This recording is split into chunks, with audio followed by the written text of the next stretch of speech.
Bismillahirrahmanirrahim. Assalamualaikum warahmatullahi wabarakatuh.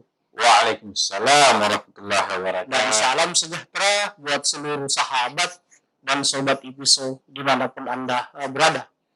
Jumpa lagi dengan saya, Suadi Idris Amir. Tentunya di acara kesayangan kita, IPISO Rumah Edukasi. Sahabat dan sobat IPISO, pada kesempatan kali ini telah hadir di tengah-tengah studi IPISO pengamat politik Islam kita, Bapak Dr. Ridwan Bawalang, yang akan bersama-sama dengan saya membedah tema diskusi pada kesempatan kali ini, yaitu bedah peta politik Kabupaten Bone menuju 2024. Sebelum saya menyapa dan memulai diskusi sahabat dan sobat IPISO, saya ingin memohon maaf kepada Pak Dokter dan kepada seluruh sahabat dan sobat IPISO. Saya menggunakan kacamata hitam ini karena saya lagi terganggu mata sedikit, lagi ada sakit mata. Bukan bermaksud sombong, sahabat dan sobat IPISO. Mana kabar Pak Dokter? Alhamdulillah sehat ya Kadir. Ini lebih 10 hari ini kita tidak ketemu. Betul Kadir. Penuh dengan kedua. Sahabat dan sobat IPISO pun sudah rindu. Betul. Lebih 10 hari. Terima kasih. Tidak mendengar analisis dari Pak Dr. Ridwan Bawalang. Baik sahabat dan sobat IPISO, Kabupaten Bone tentu kabupaten yang selalu menjadi barometer dalam perpolitikan Sulawesi Selatan. Di Bone ini sering menghadirkan tokoh-tokoh nasional yang luar biasa, dan yang paling teringat hingga saat ini adalah Bapak Yusuf Kalla, mantan wakil presiden 2 periode di Kabupaten Bone. Dan sebelum Pak Yusuf Kalla telah banyak tokoh-tokoh Bone yang mengharumkan nama Sulawesi Selatan di kancah nasional. Dan di perpolitikan Sulawesi Selatan pun saat ini PLT Gubernur Sulawesi Selatan berasal dari Kabupaten Bone. Nah tentu Bone karena banyaknya tokoh-tokoh tentu menghadirkan banyak dinamika politik. Inilah yang akan kami bedah bersama Pak Dr. Ridwan Bawalang. Agar kalau kita melihat menuju 2024 ini, kita mulai dari dulu singkat saja. Dalam kacamata kita kinerja Bupati Bone Andi Baso Pasar Pajalangi, karena tentu indikator kinerja beliau akan sangat mempengaruhi kontestasi pilkada Bone dan juga kontestasi pilkada Sulsel, karena beliau pasti masuklah banyak dalam jajaran tokoh-tokoh yang dianggap layak maju dalam kontestasi pilgub Sulsel. Begitupun pengganti-penggantinya. Tentu barometer, salah satu indikator barometer calon bupati berikutnya adalah sukses dan tidak suksesnya Andi Baso Pasar Pajalangi. Seperti apa kita melihat beliau selama memimpin Kabupaten Bone 2 periode? Silakan Pak Arif. Baik Kadir, saya ingin menyapa sahabat dan sobat IPISO. Assalamualaikum warahmatullahi wabarakatuh. Sahabat dan sobat IPISO dimanapun berada, jumpa lagi dalam diskusi Pilkada Bone pada kesempatan ini. Terima kasih Kak Kadir telah memberi kesempatan, memberi ruang diskusi yang edukatif terhadap Pilkada baik konteks selatan, nasional, begitu pula khusus untuk Kabupaten Bone. Baik Kak Kadir, kalau kita mengulas tentang Kabupaten Bone, tentu saja kabupaten ini, daerah ini adalah sebuah daerah yang pernah melahirkan tokoh, raja, arum, dan seterusnya. Tentu saja betul dikatakan Kadir bahwa sungguhnya ada nama Wapres 2 periode dengan presiden yang berbeda, Bapak Haji Yusuf Kalla. Tentu saja semua mengetahui beliau, semua kalangan yang mengikuti tren dan diskursus politik nasional maupun kabupaten, provinsi dan kabupaten. Berbicara tentang sosok Dr. Haji Andi Pasar Pajalangi MSI, tentu saja kita melihat bahwa beliau telah bertarung dan memenangkan Pilkada Kabupaten Bone 2 periode. Tentu saja dari sisi politik, tentu saja beliau ini adalah orang yang berhasil ya dalam konteks ataupun pendekatan politik. Tentu saja 10 tahun memimpin Kabupaten Bone tentu saja ada plus minus. Itu harus diakui. Bahwa siapapun yang mau menjadi pemimpin pasti ada plus minusnya. Tentu saja plus minusnya itu sejauh mana sebetulnya dapat diminimalisir daripada aspek yang minim itu. Nah, tentu saja kita melihat, kita serahkan kepada masyarakat. Seperti apa masyarakat menilai tentang keberhasilan atau ketidakberhasilan Pak Bupati, Pak Dr. Andi Pasar Pajalangi memimpin Kabupaten Bone. Nah, saya meyakini dan kita mungkin patut menduga bahwa sesungguhnya seseorang memimpin itu tidak sekedar memimpin lalu kemudian tiarap hilang dalam konteks politik. Tentu saja ada strategi, ada cita-cita yang ingin dibangun, yang dilanjutkan. Nah, tentu saja di sisa periode Pak Bupati Dr. Haji Andi Pasar Pajalangi ini tentu saja perlu untuk kemudian memperlihatkan bahwa beliau di Kabupaten Bone tidak sekedar menghadirkan stabilitas saja, tidak sekedar untuk kemudian menyelesaikan formalitas pemerintahan, tetapi perlu untuk kemudian menghadirkan sebuah prestasi yang bisa menjadi legasi politik di masa depan baik untuk dirinya, begitu pula kepada terakhir dinastinya dan seterusnya. Karena kalau tidak, tentu saja masyarakat sudah cerdas akan mencari figur-figur lain di luar klan ini, di luar tra ini untuk kemudian memilih dan dijadikan disepakati untuk kemudian menjadi pemimpin ataupun bupatinya. Fokus ke kinerjanya pun Pak Dokter seperti apa kinerja beliau? Banyak indikator yang bisa kita lihat dari keberhasilan dan ketidakberhasilan dilakukan oleh duet Pak Dr. Andi Baso dengan Pasar Pajalangi dengan Pak Dr. Ambot Dalen. Tentu saja masyarakat akan melihat misalnya pada aspek infrastruktur. Infrastruktur kita tidak perlu misalnya melihat Trans Sulawesi. Tentu saja ini bukan domainnya. Tetapi kalau kita masuk ke pelosok-pelosok, tentu saja akan kelihatan, Pak.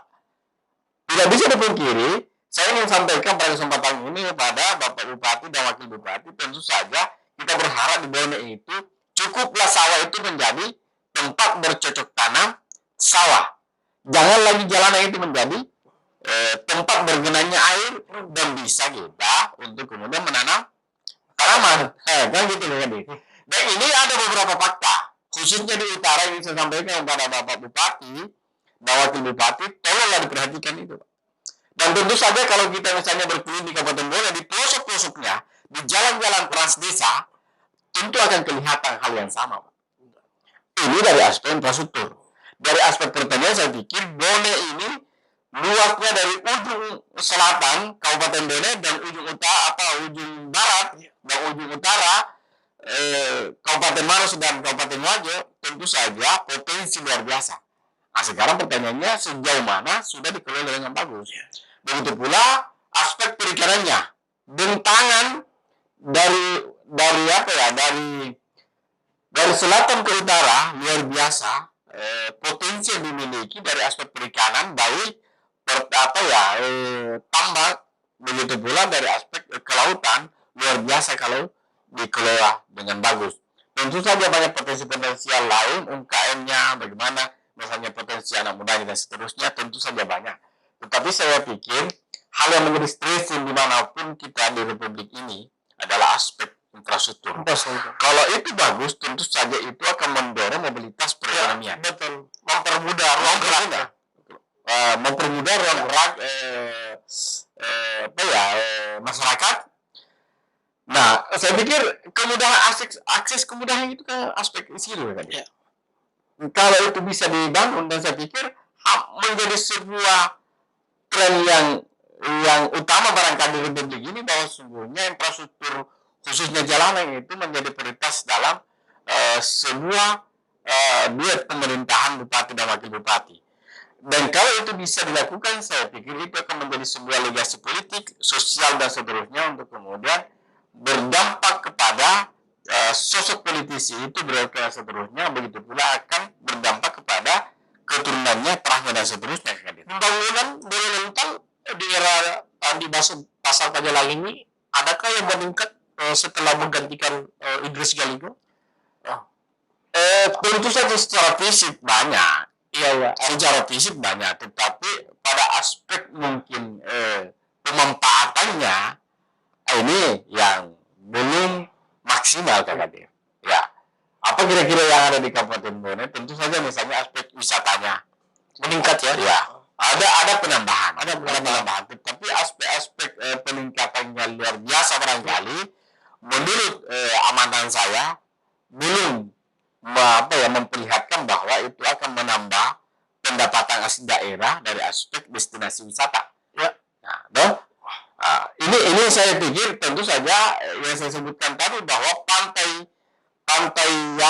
luas bentangan pantai Kabupaten Bone cukup luas, tetapi pengelolaannya secara bagus untuk destinasi wisata yang top, misalnya di selatan lah ya, yang mungkin sejajar dengan kelas-kelas pariwisata objek wisata yang ada di selatan, ya barangkali belum dikelola dengan bagus. Aspek pelayanan, banyak keluh kesah dari temuan riset yang biasa kita lakukan di Bone, karena jarak antara pelosok dengan kota itu terlalu jauh. Apa sih problem yang bisa mengatasi problem itu, Dokter? Karena ya itu rata-rata dalam riset yang kita lakukan ya ketika berbicara tentang pelayanan, rata-rata itu keluhannya jarak. Selain sebetulnya, saya pikir kurang lebih 10 tahun ini kan kita mendorong tentang reformasi birokrasi, ya kan? Tentu saja mulai dari tingkat istana sampai ke tingkat dusun itu bisa kita lakukan. Semangat tentang reformasi birokrasi itu tentu dilakukan. Nah, saya pikir selain birokrasi yang ada di Kabupaten Bone, tentu saja saya pikir adalah aspek misalnya luas daerah. Luas daerah ini perlu untuk dipertimbangkan. Saya pikir pemekaran itu sesegera mungkin untuk dipikirkan. Kalau melihat Bone baru 3 kali Takalar, Kabupaten Takalar. Dari sisi luas kita bisa melihat luas daerah ini dari dari pendekatan berapa kecamatan? Di sana 27 kali ya. 27 kecamatan. Dan ini saya pikir kurang lebih 200. Desa lebih 200 ya. 23 kali ya. Kalau tidak salah ingat ya. Nah, saya pikir kalau salah ya, dengan indikator itu tadi sebetulnya menjadi sebuah pertimbangan ya. Penduduk lebih 900-an kali ya. Kurang lebih 600 kemana kali Kak Kadir. DPT. Ya. DPT. Dapat 600 ya, lebih kurang 8 sampai 900-an kali ya. Ya, limitnya 600 sampai 700. Dan yang potensi penduduk ya di luar DPT itu Kak Kadir, saya pikir Bone ini terlalu besar SDM-nya. Nah, harus dibekarkan ya. Nah, oleh sebab itu yang saya katakan tadi bahwa selain reformasi birokrasi yang perlu efektif dan segera dilakukan, saya pikir aspek pemekaran itu segera kemudian diseriusi. Karena saya pikir Bone ini potensi SDM-nya besar, SDA-nya besar, ya. Nah, potensi ini menjadi sebuah persyaratan dan saya pikir itu syarat administrasi saya pikir sudah terpenuhi.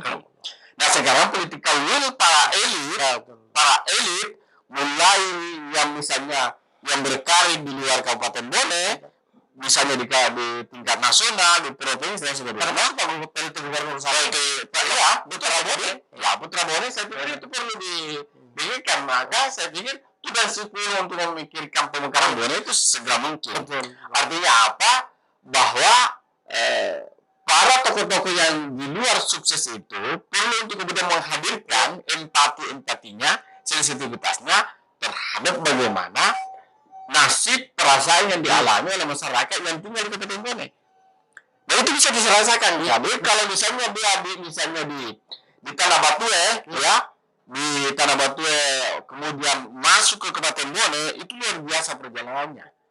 Bisa sekali misalnya ke Kota Makassar tadi.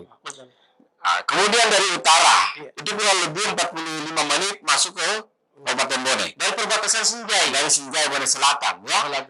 Kemudian dari Balatai masuk ke kota. Luar biasa jaraknya Kak Kadir. Ya, di samping infrastruktur tadi, juga sampai di kota barangkali itu juga memakan bisa dibagi 4 wilayah ini Kabupaten Bone. Bisa. Bayangkan Bone Barat, boleh selatan, boleh utara, boleh kota. Boleh kota. Bisa ini. Saya pikir ada kabupaten ataupun misalnya kota induk yang bisa Kota Tampone, ya, kota Tampone bisa kita lakukan. Dan saya pikir ada karena kita mendengar tentang kekhawatiran para elit bahwa ketika Mekaring akan terpecah belah. Saya pikir kalau kita ambil satu sampel tentang bagaimana semangat bersatunya orang-orang Bone, baik dalam kontestasi nasional, kontestasi provinsi di rantauan, maupun kontestasi provinsi apa pilgub di Sulawesi Selatan, kalau mendengar ada irisan Bone, pendalahin Bone dan seterusnya, maka masyarakat Bone itu akan berbondong-bondong, akan bersatu menyatukan kekuatannya untuk memilih sekampungnya dengan pendekatan-pendekatan yang ada itu kan. Nah, sebab itu kalau ada kekhawatiran bahwa ada potensi perpecahan dan saya pikir tidak ilmiah ya, saya pikir masih perlu untuk kemudian dikaji secara ilmiah.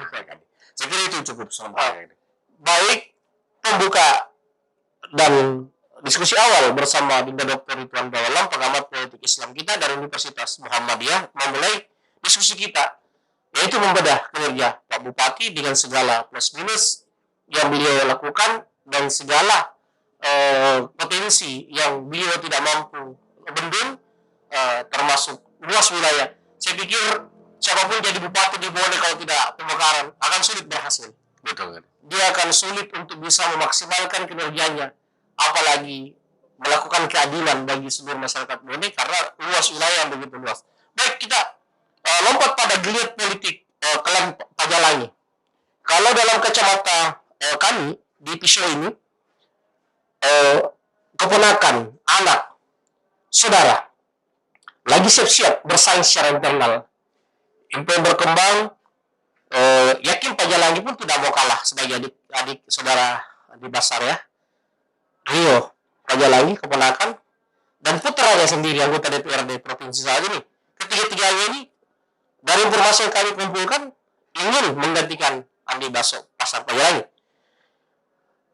Seperti apa kita melihat, apalagi selanjutnya potensi-potensi klan ini ketika mendorong salah satu itu menghadapi yang lain-lain. Kalau kita lihat dalam tentu aspek tadi indikator juga salah satu adalah kinerja ya, karena pasti itu akan menjadi tolak ukur juga. Kalau dia dianggap sukses, tentu ada potensi bagi keluarganya. Kalau dianggap kurang sukses, ada juga potensi dia gagal. Seperti apa kita lihat? Kalau kita berbaca apa ya, di indikator-indikator yang kita sudah ulas tadi bahwa sebenarnya memang keberhasilan dan ketidakberhasilan kinerja Bapak Dr. Andi Basor Pasar Jalan ini itu sebetulnya akan menjadi pahala dan dosa bagi klan yang akan melanjutkan kepemimpinan di Kabupaten Bone. Artinya apa? Bahwa sesungguhnya saya ingin katakan bahwa keseriusan dan sisa waktu yang ada itu perlu untuk dimanfaatkan secara baik, secara efektif untuk mengukir sejarah oleh Bapak Dr. Haji Pasar Pajalangi. Karena kalau tidak, saya ingin katakan tadi bahwa itu akan menjadi dosa dan pahala bagi klannya. Nah, sebab itu ada tiga yang disebutkan dari Kekadir bahwa ada Andi Rio, ada Andi Yanki, ada Andi Asman ya, putranya. Kalau kita berkaca di beberapa tempat Kekadir, memang lebih dominan anak itu menggantikan bapaknya. Wah, Anaknya lebih banyak. konon katanya ibu negara menginginkan anak ini. Konon katanya istri Andi Baso Pajalangi lebih cenderung mendorong putranya dibanding. Ya, jadi ini kan konon kan. Ya, konon katanya. Jadi saya pikir itu sah-sah saja. Dan lebih realistik sebetulnya kalau misalnya orang yang paling dekat kita dorong. Dan itu yang saya katakan tadi bahwa di beberapa tempat artinya telah langsung ya. Di beberapa tempat Kekadir itu memang ketika sudah bersyarat, sudah siap dan dipersiapkan, itu memang anaknya yang lebih banyak didorong. Misalnya Kabupaten Goa, ya kan? Anaknya yang didorong. Ya. Nah, di Jawa juga seperti itu. Kalau kita misalnya lihat di beberapa kasus, kecuali misalnya di Pangkep, ya kemenakannya yang didorong. Walaupun saya pikir memang keponakan tetapi rasa anak juga. Karena memang saudara Pak Samsudin ini adalah memang yang banyak berkontribusi terhadap pemenangan 2 periode Pak Haji Samsudin. Artinya cuma kan begini, Dokter. Sebelum kita lanjut, tentu kan klan ini tidak bisa serta-merta sembarang mendorong, Ya, karena menurut kajian kita, klan ini bukan termasuk klan yang kuat seperti Yassin Limpo. ya, Kalau Yassin Limpo sudah mengakar, ya, kalau Pajalangi belum, baru 10 tahun. ya, Yassin Limpo sudah 20 tahunan kan, Ya. pada saat Adnan didorong ya. ya, Jadi tentu harus hati-hati. Nah, dalam kajian kita dari 3 ini, kalau yang potensi menjadi lawan ini ya anggota DPR dari PKS Landi Akmal, ya, Nasaruddin, kemudian ada nama Profesor Dr. Andi Agustan, ada konon katanya kakak kandung Gubernur Sulawesi Selatan, ada nama Dr. Haji Amir Mahmud, Haji Yasir Mahmud, yang berpotensi menjadi lawan-lawan kuat dari keluarga atau klan Pajalangi ini. Jadi tentu dia tidak boleh salah dalam mendorong perwakilan keluarga seperti itu. Seperti kita tahu bahwa yang berpotensi menjadi lawannya tadi kan yang saya sebutkan itu orang yang punya basis seperti itu. Seperti apa kita lihat idealnya dari klan Pajalangi ini, dari 3 nama ini, siapa yang memungkinkan bisa merebut hati masyarakat Bone kalau ditunjuk mewakili klan ini? Menurut kita. Baik ya Kadir. Tentu saja saya akan melihat pada aspek senioritas. Senioritas kan ada Andi Yangki kan? Andi Yangki, saya pikir beliau ini adalah seorang tokoh mantan anggota DPR provinsi 2 periode. 2 periode, dan tentu saja kedekatannya dengan masyarakat ada ya.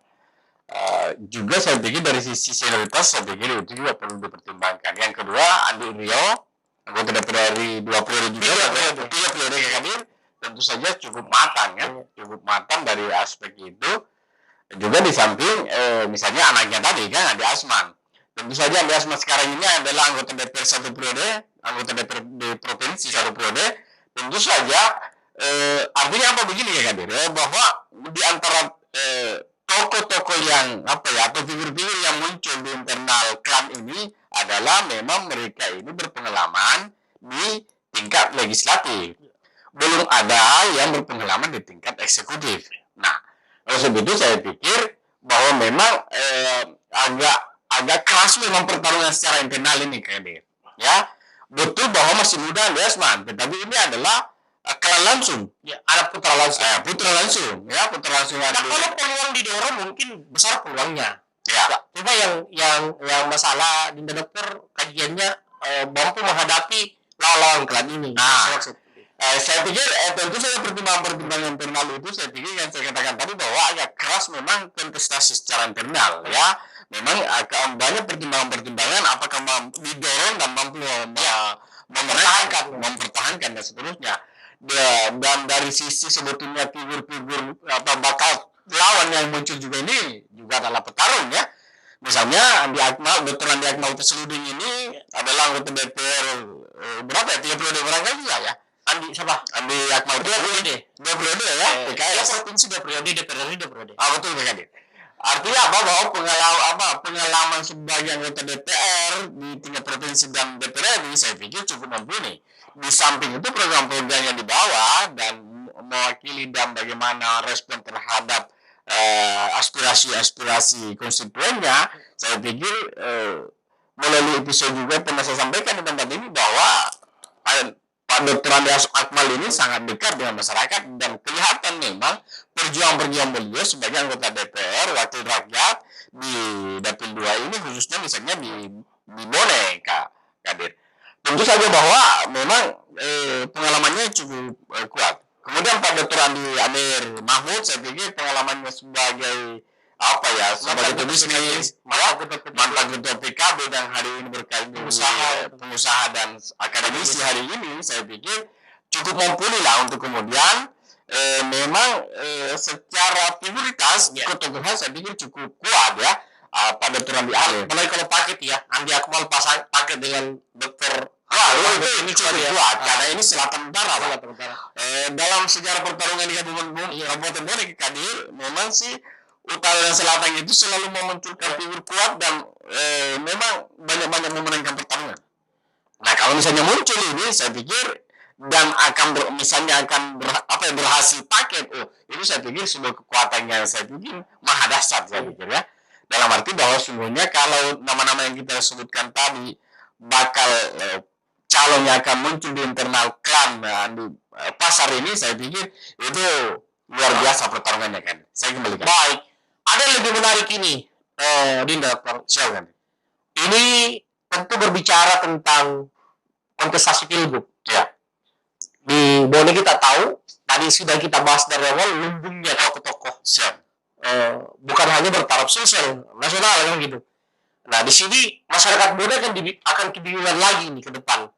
Kenapa? Karena dalam catatan saya, selain PLT Gubernur Andi Sudirman Sulaiman, ada juga Nurdin Halid, kemudian muncul Andi Baso Pasar Tegalangi, karena sudah waktunya naik. Ya. Naik kelas. Sudah selesai periode kan, berarti kontestasi pilgub menanti Andi Baso Pasar. Kemudian ada putra Bapak Yusuf Kalla, Solihin Kalla. Ini di internal Boswa Kalla ini itu lagi semangatnya mau mendorong putra Pak JK ini untuk memulai karir politiknya dalam kontestasi pilgub agar dia bisa mengikuti tren kekinian gitu. Kalau seandainya dia merespon permintaan pendukung-pendukungnya dalam arti kata dalam karya-karya Boswa Kalla ini kan cenderung mendorong Solihin untuk mau maju kan gitu. Ya. Ada juga Pak Tina Kalla. Betul. Ini kan dua ini saudaranya Pak JK, adiknya dan anaknya. Ya. Kalau kehadiran Solihin Kalla ini kira-kira seperti apa peta persaingan perwakilan dari Bone ini? Ini kan apalagi bisa berubah konstelasi mungkin ya kalau dia hadir. Bagaimana kajian kita? Ini dalam ranah pilgub sosial ini. Belum lagi Riaksa juga mungkin bisa dipisahkan ya dalam perwakilan. Dia kan Bone juga kan? Betul. Karena keponakan Pak JK kan itu. Seperti itu. Bone ini menarik sekali. Betul kan? Ya. Tentu saja kalau misalnya dari 3 figur yang sentral kita sebutkan tadi, saya pikir misalnya Pak Dr. Pasar, ya. Pak PLT yang sebentar lagi menjadi gubernur, ya. Misalnya ada Pak Solihin, saya pikir Pak Solihin ini menurut saya sejauh ini belum terlalu populer, kecuali kalau misalnya disebutkan bapaknya kan. Nah, tentu saja kalau misalnya mau menguji kekuatan politiknya di Sulsel, sejauh mana kekuatan elektoralnya, saya pikir nggak ada masalah kemudian terjun kan. Tentu saja saya pikir masyarakat Bone cukup rasional hari ini.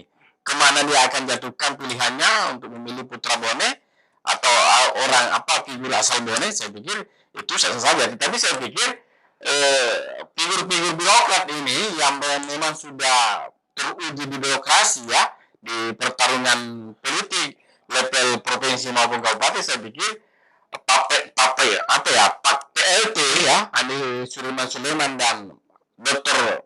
Andi Baso Pasar Tegalangi ini, saya pikir dua figur ini saya pikir itu akan menjadi sebuah magnet tersendiri untuk kemudian mewakili Kabupaten Bone sejauh ini ya. Selain misalnya Pak Nurdin Halid yang pernah bertarung, tapi kalau misalnya tren Jokowi yang kita kita mau dorong, kita mau JK ya, tren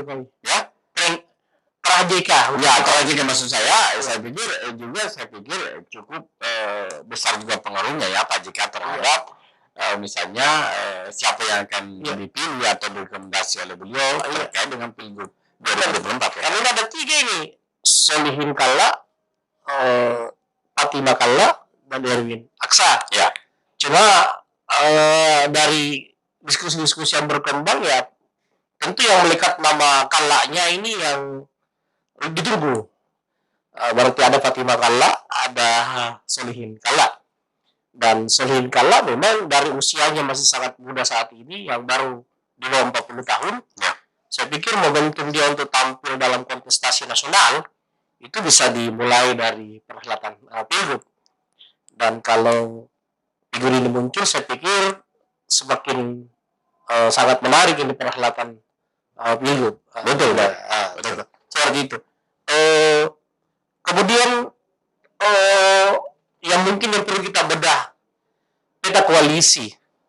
Kalau kita melihat kontestasi pilgub dalam kurun waktu 15 tahun terakhir, Selatan ini unggul 3 sisi.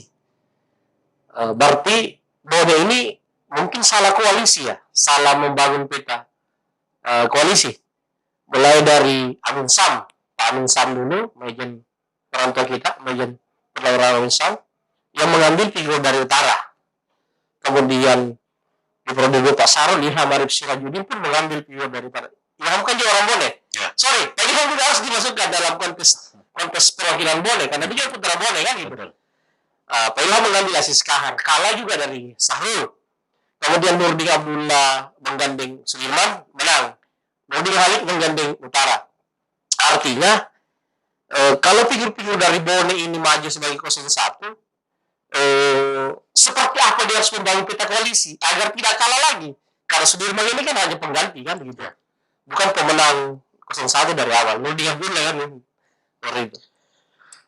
Saya pikir memang perlu dipertimbangkan terkait dengan data-data empirik pilgub di peta koalisi di masa lalu misalnya Pak Minsa mengambil Prof Mansur Ramli Luhur Raya, begitu pula misalnya Pak Ilham, Luhur Raya, NH dan seterusnya. Luhur Raya pula tentu saja memang perlu dipertimbangkan ya, paling tidak ada reevaluasi terhadap peta koalisi. Tentu saja Pak Andi Sudirman Sulaiman ini tentu saja serius kan untuk kemudian menatap Pilgub 2024. Tentu mulai sekarang sudah harus memikirkan itu, memikirkan apakah akan mengambil koalisi dari utara lagi atau kemudian aja Tapare atau selatan. Tetapi kalau kita membaca dari aspek pendekatan-pendekatan yang ada, saya pikir Pak Sahrul itu selatan ngambil aja Tapare menang. Kan? Ya. Gitu. Begitu pula misalnya selatan mengambil Bono sekali, Boswa menang dengan Pak Prof Andalan. Tentu saja bahwa sebenarnya 3 pilgub ini adalah sebuah catatan sukses sebetulnya ya terhadap kandidat di pilgub masing-masing. Tentu saja ini akan menjadi sebuah pertarungan yang perlu kemudian dipersiapkan lebih awal, dipersiapkan secara matang bahwa sesungguhnya ada geopolitik yang sebetulnya bukan pada aspek sebuah musibah, tetapi mungkin kesalahan analisis, kesalahan kematangan dalam mempertimbangkan sebuah strategi sehingga kemudian tidak sempat untuk memenangkan sebuah kontestasi pilgub. Nah, sebetulnya saya pikir siapapun ke depan ini perlu untuk kemudian mempertimbangkan pasangan geopolitik, karena pasangan geopolitik itu sangat menentukan seorang berhasil memenangkan ataupun gagal. Berarti idealnya koalisi itu ke selatan ya, atau aja Taparing?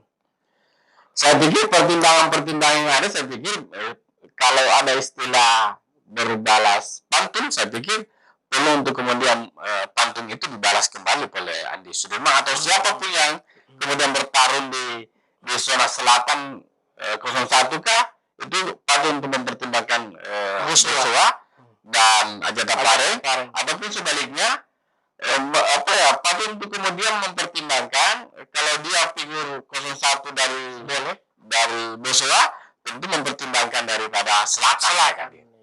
Karena itu sebetulnya menjadi kekuatan, karena praktis bahwa di 15 tahun pertarungan pilgub ini selatan itu sulit, tingkat soliditasnya di atas 50% ketika kemudian mengusung figur untuk pilgub, dan itu berhasil dimenangkan 3 periode.